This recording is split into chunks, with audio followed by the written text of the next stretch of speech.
Morning.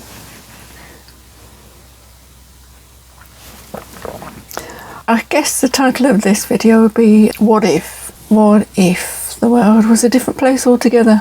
Okay, I'll organise it into things to talk about. What if the world ended tomorrow? What would your first thought be? What would you do? Who would you go and meet? Who would you communicate with?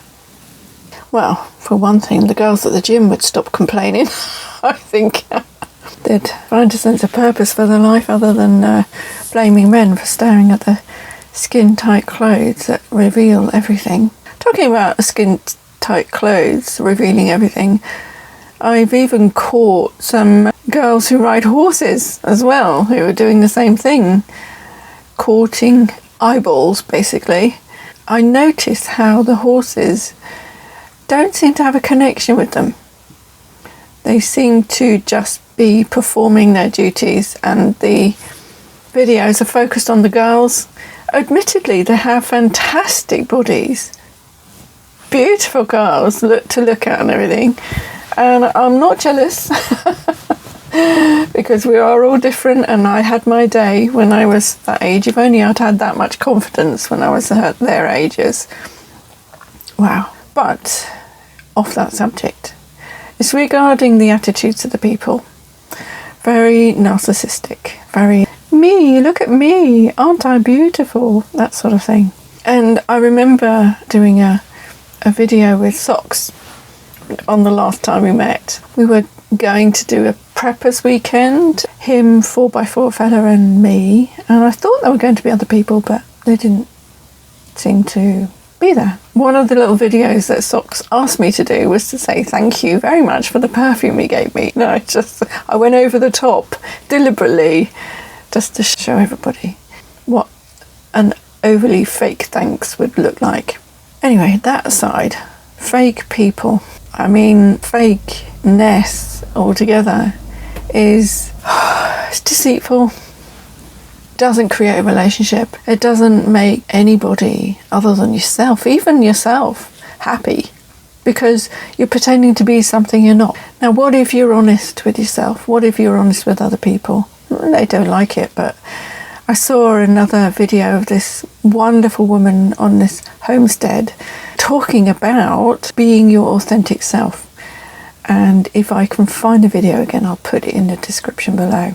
She was pretty girl, ordinary looking, not dressed up to the nines. She was working on a farm. She was her authentic self, and she was asking the question, why do people not want to be themselves anymore? It's because they want to gain likes from people, gain a following online, and it's promoted this kind of society where you're saying, look at me, look at me. And while I'm producing videos, I'm not asking you to look at me, I'm asking you to think. I'm asking you to ponder and wonder at the world at large. And then look at those things that people create, the divisions between each other. Like the girls at the gym accuse the guys of looking at them, but that's what they want. They're filming themselves when they're doing it. And then the guys accidentally look at their way and they accuse them of being whatever. It's, stop staring at me. And then they go and get their own boyfriends to go and sort them out. And that's unfair. You dress in these skin-tight clothes, showing everything, every contour and line that you have in your body, which is very, very pleasing to a man. And they cannot help but look at it. So, it's the sight that is the first thing that attracts a man to a woman. And these women should know that. They can't complain about a man looking at a woman when she's dressed that way. There are a few girls that dress up in ordinary gym clothes that do have a good following. They just don't court the controversy. They don't say, hey, look at me, just look at what I'm doing in order to learn something from it. And I think that's wonderful that way. But I mean, if you're going to dress up like that, then you're going to get the wrong kind of attention. It's like a knock-on effect from what we're teaching our kids at school now. It's causing division, controversy, society to break down even further.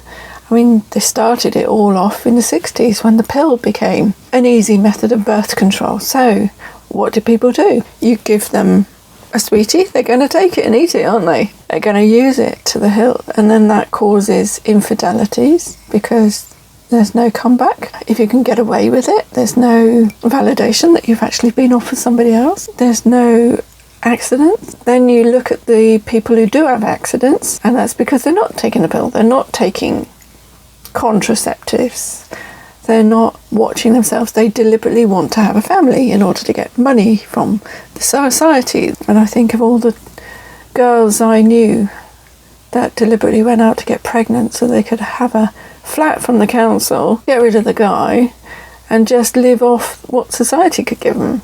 And that in itself is telling you women don't really want to go to work. They're not built for work. The adrenaline isn't there. The adrenaline in a man lasts forever. Adrenaline in a woman is finite. The thing is, I'm talking about gender now, and there are lots of people out there who won't agree with me. But biology doesn't lie. I think the science in that is set. But okay, if we want to look at it from a hormonal point of view, we look at it from testosterone and estrogen point of view. If you are testosterone fueled and you've got loads of that in your body, then you'll have lots of adrenaline firing through your body, and you will be capable of going out there and using up that adrenaline to get what you want. Of course, it takes courage. You think of those World War I soldiers that went over the top because of honour, respect and obedience. They just went out there and faced bullets in order to help a nation become free. What did it get them? I mean, when you look at the bigger picture, obviously, it's all been planned. The only people who win are the rich people, ultra rich people, I mean, because there were an awful lot of landed gentry that went out onto those battlefields. And this is the reason why you find lots of empty mansions everywhere, because their whole family were decimated. Whole villages just gone in one day's battle. Okay, so you got war on everything. You got war on drugs, war on the sexes, war on the motorist, war on Ukraine and Russia. All the way throughout history we've been encouraged to battle each other, haven't we? Find fault with each other. Just be at each other's throats all the time. And it seems pretty unfair because the general man in the street just wants to get on with life, go to work and provide for the family. They don't want all this mess. But when you go to the core of this divisive nature of society, it's not about left and right, male and female, what car you drive or what house you live in or what type of job you have. We are encouraged to think that that's what matters. That's what causes the faults between us all. Animosity, the enemy syndrome, maybe a new term I've just thought of. It's revenge, isn't it? Somebody's hurt you, so you want to hurt them in return, make them feel the pain as much as you've felt. In the end, that doesn't solve anything. I just watched a film last night, Vera, Brittain, Testament to Youth. So good. It's got Jon Snow in it. He's one of the lead characters. It's a memoir of lost youth, basically, because of World War I. But you've got all these things that we're told that are not good for us. In the end, we all want the same things. We are all human. And when you look at the left and the right groups of people, or male and female, you really find out that all you really want is to love one another. And that's what any kind of religious teachings have at their core, the message of love one another. It's not just the Christians, all of them. And these wars against each other are just made up in order to control the population and make money for the rich, the ultra rich, not the rich rich. When you think about it, if you had to go to the polls and choose a political party, which one would you go for? They're all the same, every single one of them. And they don't think about you as a person or the population as a whole. They just think about feathering their own nest. And as I said in a previous video, I'm pretty sure they don't start off like that. I think that they start off saying, I'm going to make a difference. I'm going to make sure that I adhere to what the population wants, what the local people want from society at large. I'll be honest and true. I'll do what is good and kind and noble and honourable. And then they get embroiled in things beyond their imagination. Then they get bribed, and then they get towed along this line that never thought possible. And another line I never thought possible. You just think of all our history. I know it seems it's all set in stone. We follow a path from prehistoric, the dinosaurs when they roamed the earth, and the dark ages, and progressions of society from a nomadic to an agricultural to an industrial to computer generated society. But when you look at the evidence in the soil, in the buildings, and in the writings are left for us in stone, it all points to something else. It all points to questions. What if? I don't actually subscribe to the point of view that history is as it says in history books, and yet I've got loads of history books that tell you all about the rise and fall of the Roman Empire, the legends and myths that have been created throughout history, the stories that people have told.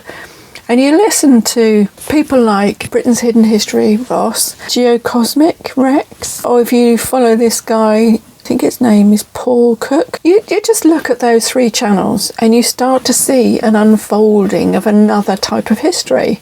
One that's been hidden from us, one that has been used against us. Ignorance is not bliss in that case, because when you think of all the technologies we could be using for free, and the way the elitists, I refuse to call them elites anymore, because you can have an elite athlete because they're at the top of their profession. They are the best.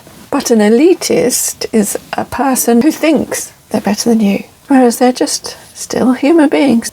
Watch those 3 channels and tell me what you think, because they are showing you another aspect of history, another way of life that has been hidden from us. And if you look at the possibility of those being true, rather than what we've been spoon-fed through our schooling system, then you start to open up your mind. You start to open up possibilities for life being much, much better. Less controlled, less censorship, and wonderful. It's also scary too, because when you think that all of this has been hidden from us, you think, well, why has it been hidden from us? And how has it been hidden from us? Okay, what if that is true? What if history has been altered throughout the years because of asteroids coming down and bombarding the earth and then resetting society, and those who survived were able to reset and control what was going on? If you were right at the very beginning, like if you go back as far as the Indian Vedas and the way that they tell you they had flying machines and laser beams, if you go back to the Emerald Tablets and watch Billy Carson and he explains all about those, the technology they had through the pyramids and the cathedrals, or energy producing buildings. And if these are true, then what would society be like now if we'd been able to progress with that instead of falling back and getting even worse? Because if you look at the timeline of the pyramid building phases, apparently they were really very good the older they were, and the younger they were, the worse they got, because they lost the technology to do it. Just like the Roman road system. When they were here in this country, Bath is an example, you can see how they used all the plumbing system, all the roads. But as soon as they left, what happened? The technology was lost. If you look at Britain's Hidden History, Ross, he will tell you more about the possibility of the Romans not even being there, and it being a British society that created it, that came across. These people migrated from somewhere like Iraq and the Fertile Crescent, all the way through Jerusalem, round through the Mediterranean and up past Spain and France and up through to Britain. And they landed in Wales. And then when you look at the old Welsh language, it's very similar to the Egyptian hieroglyphs. If that is true, why did we lose it? Okay, so you look at the Roman roads and you look at the Roman plumbing system, for examples. Why did we lose that technology? Apparently, around the year 43 AD, within this past 2,000 years, there were asteroids bombarding the Earth. And apparently, King Arthur wasn't just one person, he was 3 kings: grandson, father, and grandfather, and they came from Wales. For me to explain it right now is so complex and convoluted, and would take too long. So look up Britain's Hidden History, Ross, and read through all of those. Get the books, because they're fantastic books. But okay, if we just look at those few examples and open up your mind to the possibility of what if, then when you look at, say, death and life, is it possible that religion is fake and it's all there to control people? But if religion is fake, is God fake? Something created us, didn't it? Something was there to initiate humanity. Something put us together, because you can't evolve like this. It's not possible. Look at your eyes, the eyeball itself, and the way it's constructed. That is perfection. You could maybe create an ear canal in order to hear. You can do that through the loudspeaker system. You can create eyes through video technology, but it's not an eyeball, is it? It's not a physical matter. That is biology as such. It's not like blood and guts and goo and stuff, is it? That focuses. That is hard technology. In every religion, in every wise old book, in every myth, every legend, they always talk about everything being a possibility, everything being fluid. What you think about, you bring about, and it's embedded. That message has been embedded throughout humanity's history. And you kind of like think, okay, so what are they trying to tell us? What are they trying to say? Why are they saying anything is possible? You can see it in your own life. You think of a red car, you start noticing red cars.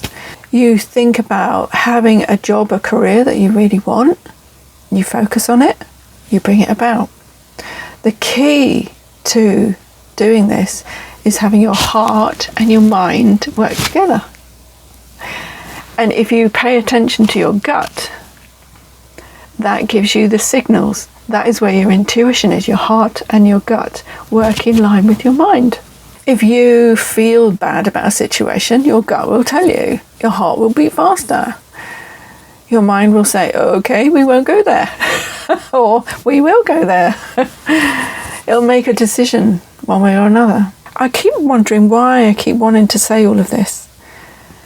It's because I see so many things happening all at once right now, and it's all going so very fast. Whether that's because I'm getting older now or not, I don't know. Because when I was young, none of this technology was around. It was starting to come in around about 89, 90. That's when I was getting word processors and computers starting to come in. Before that, I had typewriters. And they were lovely machines. I still love them now. I've got an electric one, but I haven't got a manual one. I'd like to get a manual one. Actually, the ones that I used when I first left school are in museums now. Big, clunky black things with round keys. So using this is a doddle. The old mechanical things are much better than these things. I do like them, and they are convenient. You know, I look at it now and I think, wow, isn't it fantastic technology, the way it produces things? But consciousness is thinking about things and bringing about things. Actually focusing on something that you really want and aligning that with your emotions, making sure that you feel right about it. If you don't feel good, if you don't feel confident, if you don't feel happy about the situation, then that's your senses telling you something's not quite right about it. If I could teach you one thing, to let go the thought of the detrimental outcome. Because when you are worried about something, when you are irritated, you're frustrated, it comes out in your body. For one instance, okay, here's one instance. If you've got somebody in your life that you don't want in your life, your body starts scratching, you kind of like, get it out. What it means is that I've got an itch and I want to get that out. Links into your thought patterns and it comes out in your body. When you're worried, acids build up in your stomach, so you get digestive problems because it's the flight and fight mechanism firing up. and saying, I want to get out of here. And when that fires up, everything shuts down. It's just your instinctual mechanisms that get going. And when you've got that, you don't want to have sex, you don't want to eat. It just shuts it all down. All these things that you do at a leisurely pace when you're enjoying and relaxing in life automatically get shut down, and then your body goes into action mode or freeze mode. It's instinctual. It protects you. It's designed to protect you. It helps you shut down all unnecessary activity in order to get out of that situation. So if you're worried about today's society, if you're anxious about what's going to happen and you think, oh, what can I do about it? Withdraw. Withdraw from it. Say no. Nobody can actually do anything to you when you say no. They can dislike you, they can go away, but then that's a sifting mechanism, isn't it? Like, you can find out who your friends are and who they aren't. If you say no to a situation, something that's not agreeable to you, and it's agreeable to somebody else, then they'll either accept you and respect you for saying that, having the courage to do that, or they'll just go away. And that's a good thing. It might be able to change your mind and think of, okay, well, maybe I can think of another aspect to this. Perhaps I am being a bit rigid. If you're training yourself to think in another way, think of the political state of the country. And you think of all that they've done over the past few years. Some of it has been good, some of it has been bad. And when they've done bad things, they need to be reprimanded, just like everybody else does.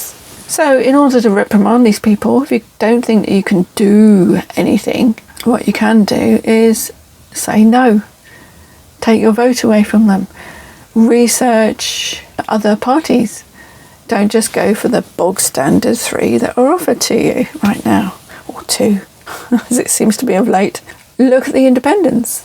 I'm going with David Curtin of the Heritage Party. He just seems to be an honest and good man, and I like his policies because they're all common sense, and he seems to be aware of the common law, which is the way we need to go, because when you look at all the laws that have been created in society, there are thousands of them. How are you supposed to remember them all? How are you supposed to abide by them if you don't know them? That's not fair. So if you go back to the common law, there's just a simple rule that you don't do any harm to anybody or cause them any loss. And that's easy to remember. Don't steal from them, don't be nasty to them, don't hurt them, basically. Just live your life the best way you can and make sure that you're good to your neighbour. Basically, going back to all the core messages of all the religions and all the books and myths and legends of society is love one another. You don't have to physically love one another, but you can do your very best for humanity and the other animals that are sharing this earth with us. Anyway, I had a little warning on my YouTube channel the other day saying that I have not been following YouTube guidelines. It's just thoughts. And if you don't agree with them, put a thumbs down. Even that's been changed around, because the Roman emperors, when they put a thumb down, that used to mean, yes, go ahead, it's brilliant, I agree with it, right? Thumbs up was, kill him. That's been changed around now, because what you say now is, yay, great, and oh, no, I don't like. For all I've been thinking lately, I think this video is very short, but they are just thoughts. They're rattling around in my head, and I thought I'd just get them out.